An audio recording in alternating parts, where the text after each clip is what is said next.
আমার মেয়ে চলে গেছে, আজকে খুবই শোকাহত।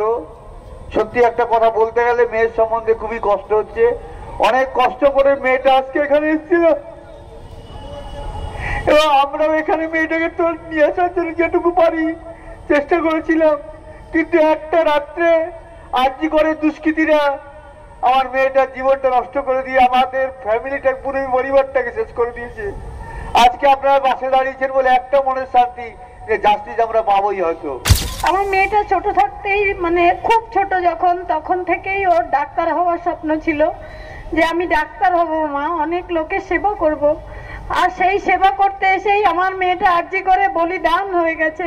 একটা অন ডিউটি ডক্টর এভাবে নৃশংসভাবে চরম অত্যাচারিত হয়ে সে যখন মা করে কাঁদছিল, সেই কান্নাটা আমার প্রাণ রোজ ধ্বনিত হয়। রোজ এখন আমি ভাবি কত কষ্টে আমার মেয়ের প্রাণটা চলে গেছে।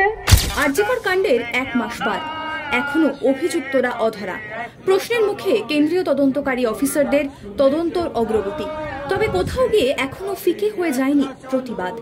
রাজ্য কিংবা দেশ নয়, বিচার চাই এই দাবিতে প্রতিবাদে গর্জে উঠল মেলবোর্ন শহরের রাজপথ। দেখব সেই ছবি।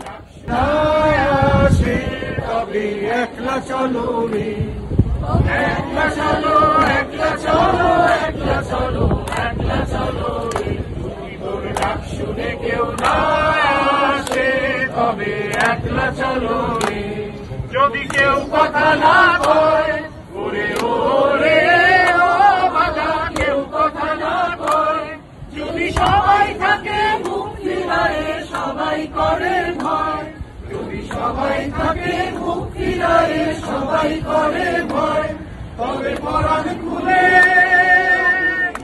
চুরি চক্রের পর্দাফাঁস, 12টি মোবাইল ফোন ও সোনার চেন সহ পুলিশের জালে 4 যুবক।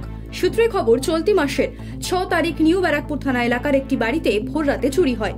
আর সেই ঘটনার তদন্তে নেমে এক ব্যক্তিকে গ্রেপ্তার করে নিউ ব্যারাকপুর থানার পুলিশ। এরপর পুলিশের জিজ্ঞাসাবাদে প্রকাশ্যে আসে আরো 3 জনের নাম। পুলিশ সূত্রে খবর, দীর্ঘদিন ধরেই এই চুরির কারবারের সঙ্গে জড়িত ধৃতেরা।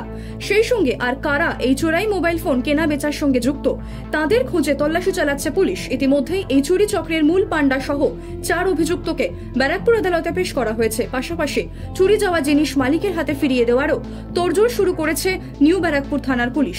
নিউ ব্যারাকপুর থেকে রাজাদের রিপোর্ট, 7 নিউজ নেটওয়ার্ক। জয় হিন্দ।